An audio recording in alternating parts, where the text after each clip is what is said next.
towards an individual, it can be very damaging. But being put into stressful situations is good for the mind, it's good for the body, it's good for the person that gets put into them stressful situations. What you're meant to do when you get placed into stressful situations is lessen the stress.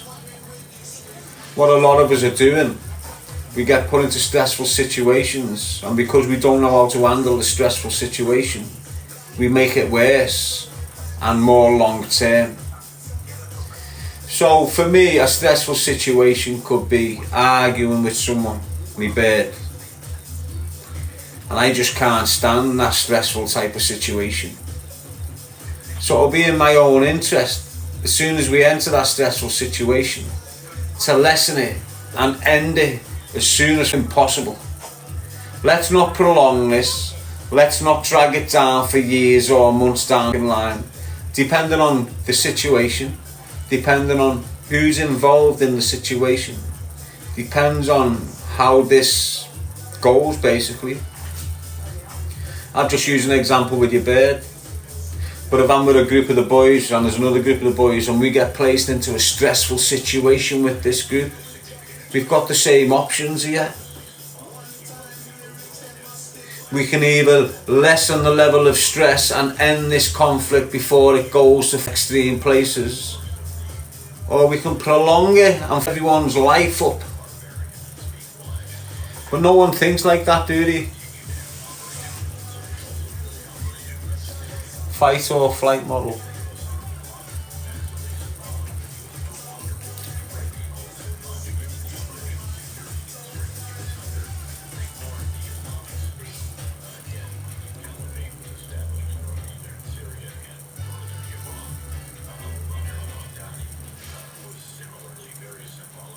Yes, I hope you well, mate. Hey, hey, hey, hey.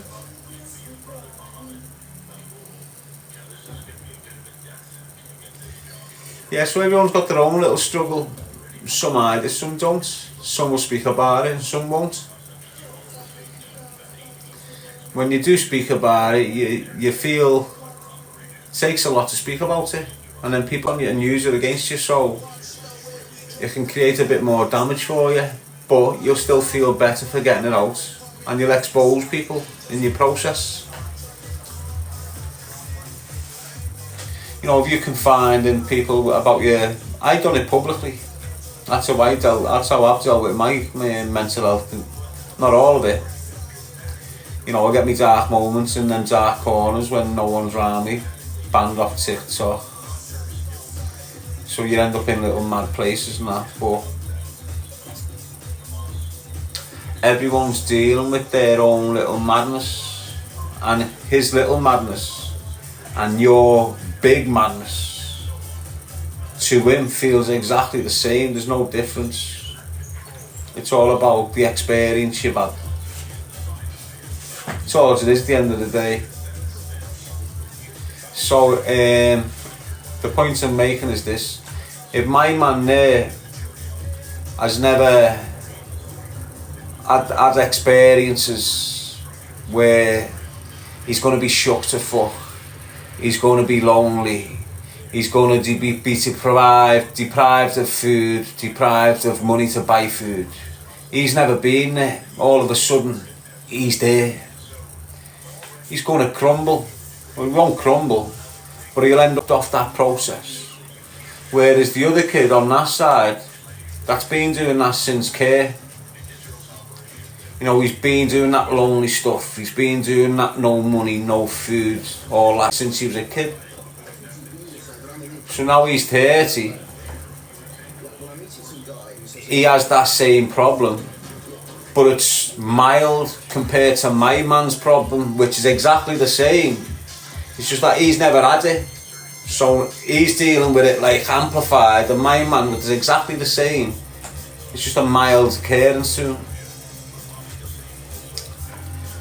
So it's all about, basically, that's why you see different reactions in different people when that lad loses his mum and that lad loses his mum.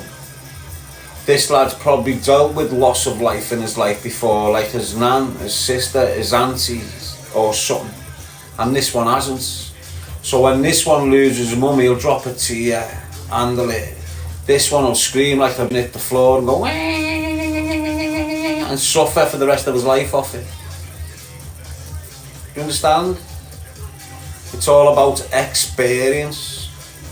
It's what it is.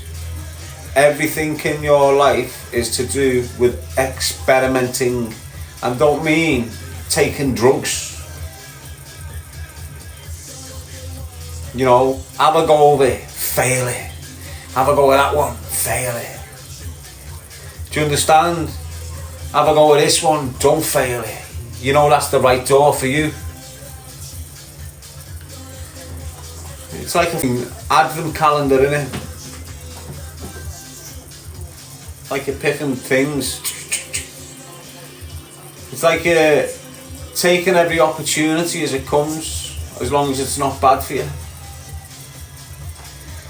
If people come up and present opportunities, instead of looking at the opportunity, which can be a big palace with everything you need, look at the people that's presenting the opportunity. Does that make sense? A lot of people are just looking at the opportunity and diving in, not giving out who's presenting the opportunity.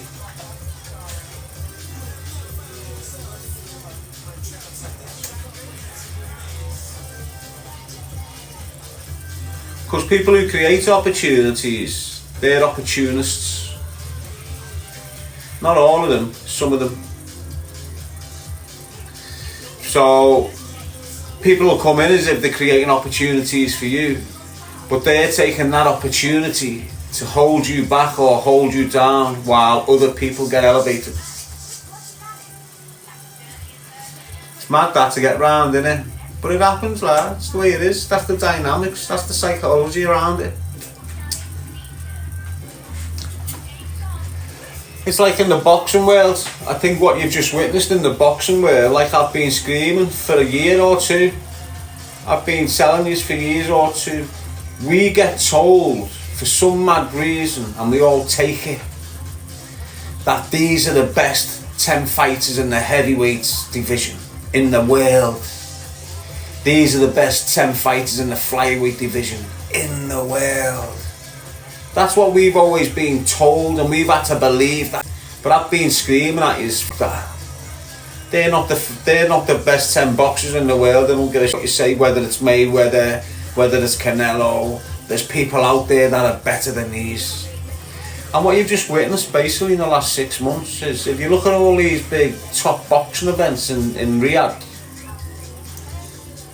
what you're seeing there is people getting exposed, mate, and the real fighters coming through.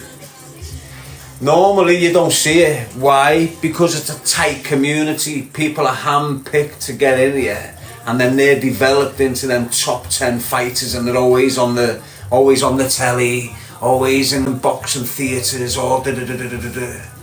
And then what have you noticed? What's been going on? Look at Ngannou. Come from nowhere, dominated the heavyweight division. Look at other people just kicking in, leveling boxers. Take, boxers that you never really heard of, but because different promoters have got in and tapped into the Western boxing world, now you're getting fighters that would have never ever got the opportunity, getting the opportunity. And when you're normally watching boxers, I've been saying for ages, there's boxers out there that'll torpedo him. They're just not part of that firm.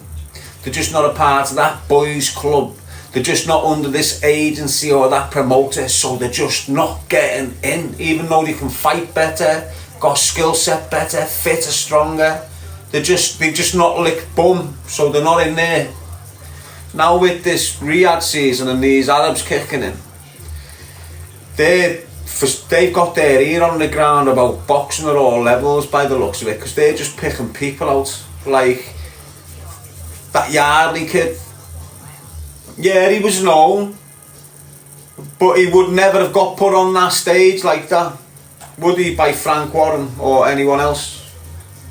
And he's gone on there and he's just went, what? Their boy that they've been putting pure dough into. Sit down. Know what I mean? It's like Ngannou just coming in, dropping people. Sit down. And these were people that weren't even considered to be on them levels. And they're just right up there now. Look at Whittaker. Exposed. Do you understand what I'm saying? So it's like everything's just... It's just... We get told if the fastest runner in the world isn't whoever. It's not. It's just not. In the virtual world, yeah, alright, they're the fastest men, but there's just people around in them circles. Like we get told, he's the #1 podcaster, but he's not. He's the #1 football player in the world, and we just get led astray, and then that group thinking kicks in. And you'll see him score exactly the same type of goal and get paid 10 million for it as that kid in the championship. Scoring that goal every week and getting something like 10 grand for it. Do you understand? People just get amplified by agencies and promoters and advertising companies to make them out to be something they're just not.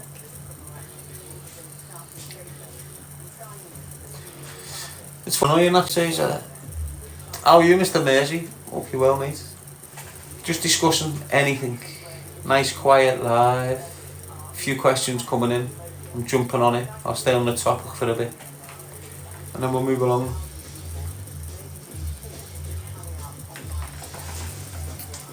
I'm the fire starter, the twisted fire starter. The fire starter, the twisted fire starter. It's mad the way dickheads come in, innit? Act all polite and then ask questions that they know you're never gonna answer. You just off your little weirdos.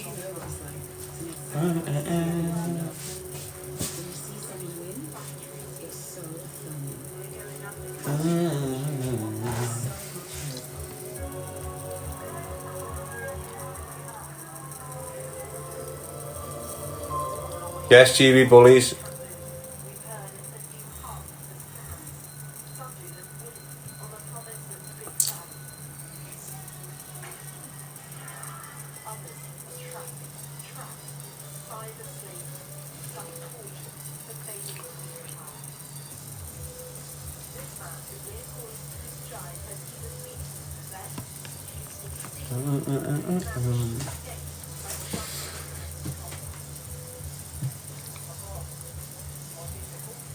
Parky DJ just followed the live creator. Good on you, mate. I've got another page there though. This is just a backup. But as I said to these earlier on, this will be the page that'll fly. Everything goes with Darren G. Have me popping up in some mad places in some mad situations. Smashing one of these out, hitting your dar on the fod with it. Knocking your dar over the couch. How are you, Steve, old lad? How's your ma and that, lad? Better still, how's your beard, lad? I haven't seen it for years. Everything cool between you two? Good stuff, lad. I'm only messing, mate. If you had a bevy, start going sick and getting para. Danny O'Farrell, what do you think about that Liam Payne death, mate? It's horrible, innit? It's horrible for his family, it's horrible for the people.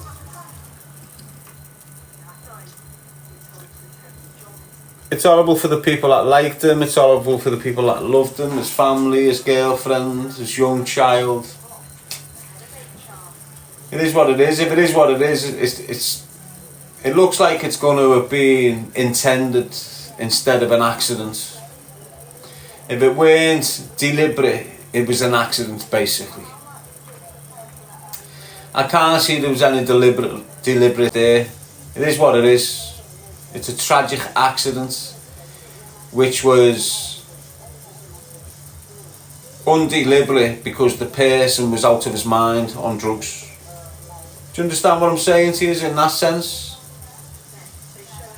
So he's me personally, I believe he's purposely launched himself, deliberately launched himself, but he was undeliberately doing it because he was off drugs when he done it, if that makes sense to you. So it's tragic, it's nasty. For anyone, doesn't matter if you're a part of a boy band or that local lad in the local boozer that we hear about on a regular occasion, unliving themselves. It's bad, it can grip anyone. It doesn't give a how much money you've got. It doesn't give a about your religion. It doesn't give a about the colour of your skin. When mental health and depression and suicide and trauma grips you the way it is currently gripping thousands of men, when you hear people saying, I was fighting for my life, that's the real fight for your life, mate. And you've got to be strong to get through that. As you see, look how many people can't get through it. That's a real fight for life, mate. And every fight's different, people. Every fight's different. And it'll hit you on the chin from behind and you won't even know it can come. Just a fight getting back up off your back, mate.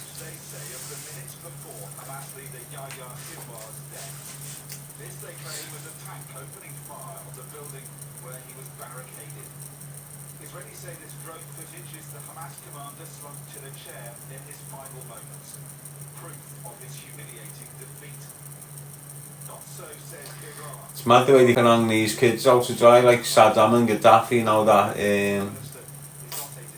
And yeah,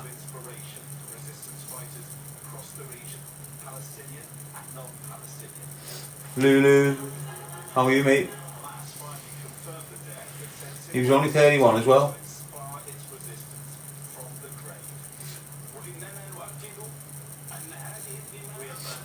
Yeah, he was aged 31.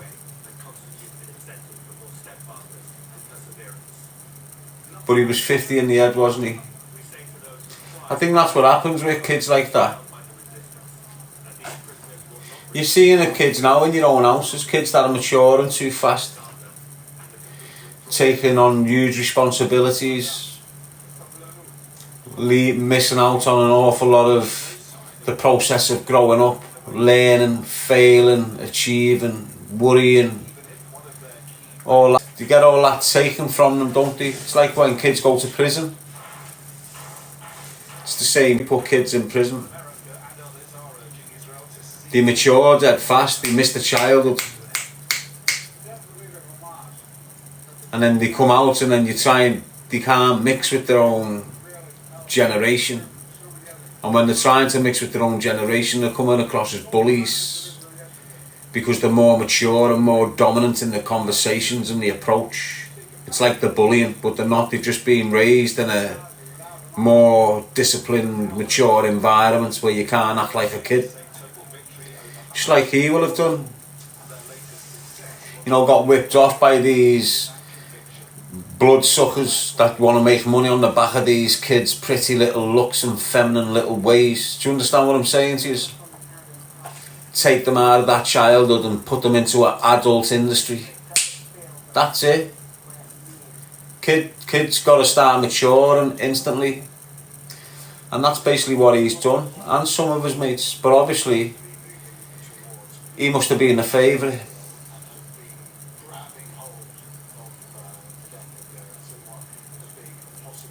They've always got the favourites in them boy bands and them girl bands, haven't they? I'll say no more, but it is what it is, you know.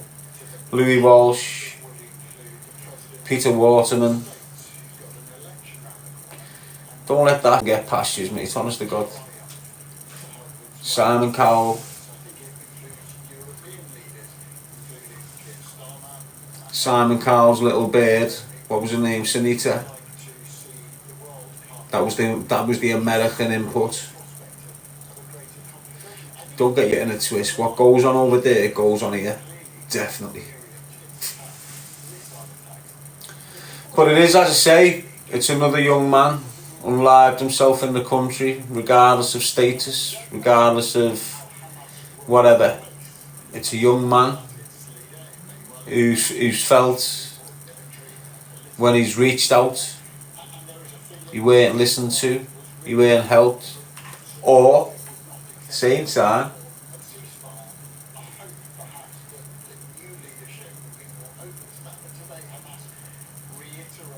it just is what it is.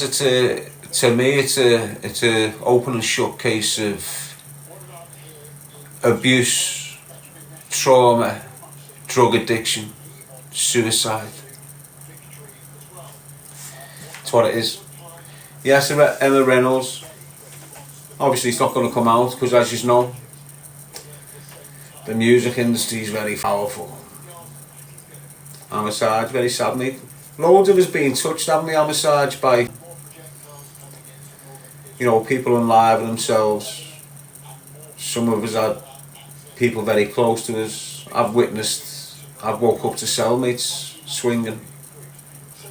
I've heard neighbours in jail swinging. My older brother swung.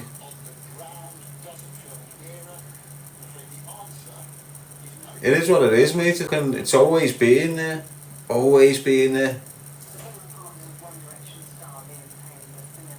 Amongst our generation. I just hope it doesn't get as heavy for the generation below us. But it's going to, unfortunately. So like the 17, 18 now, I just hope it doesn't start hitting all them mid-20s, mid-30s. That's the risky 10 years, people.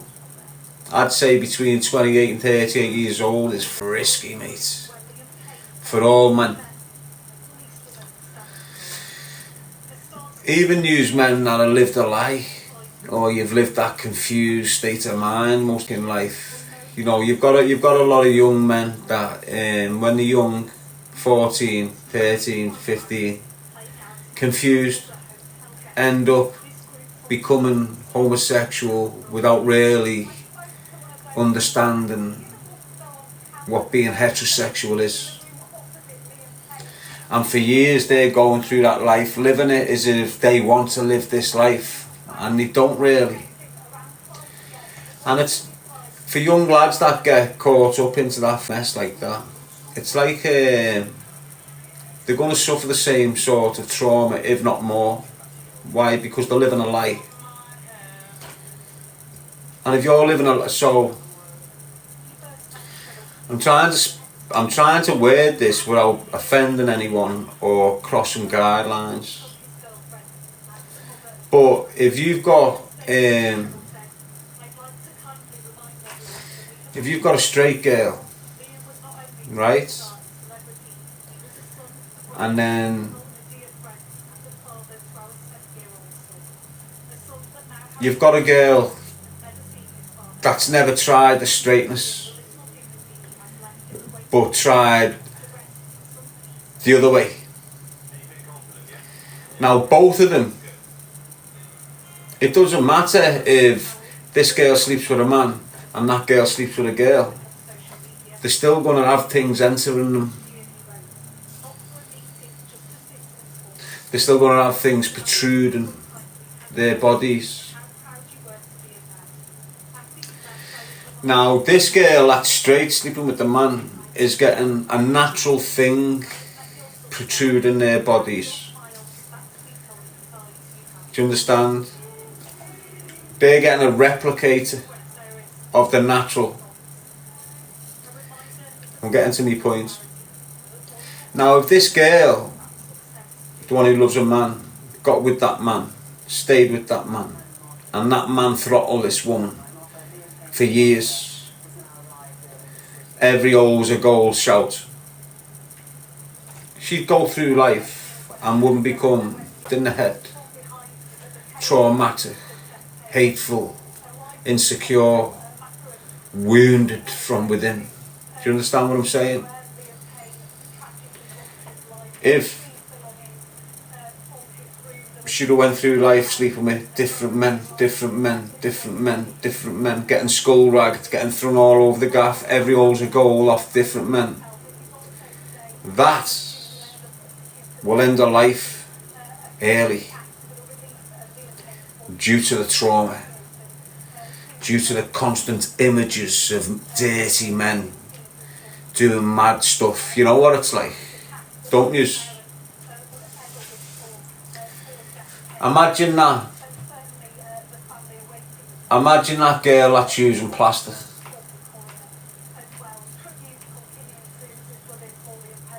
Do you understand? Imagine the trauma. Don't forget, she's living a lie.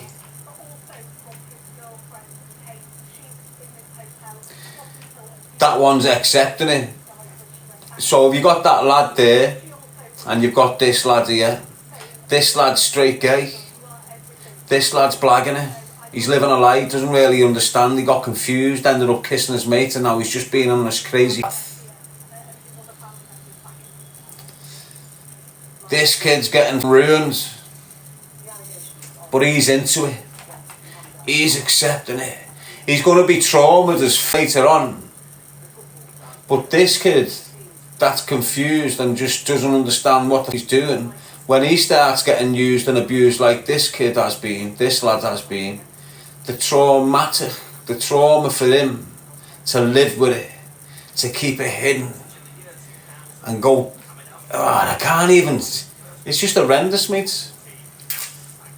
So in that community, there's a lot of confused people that are living within that community. And there's a lot of them confused people that are going on to unlive themselves later on. Do you understand what I'm saying? They've lived a life they didn't want to live. And that comes with it. Half of them don't understand the medical concerns. You know, you don't get all these big celebrity gay icons telling these young lads, do you understand the consequences of your actions? Do you understand that there is implications? You know, you do have there's bodily functions that start up with you, starts going wrong with your body and stuff like this when you participate in that type of man-on-man behaviour. The kids don't get educated. Do you understand how rife HIV and AIDS is within that community in this country? And as I say, you've got older men who are riddled, preying on these confused lads, 18, 19, GBHing them, getting them in there, doing the dirty stuff to them, leaving them with a dose. These kids are going on banging birds, these birds are then going on banging other lads, and it's just a dirty cesspit of, honest to God.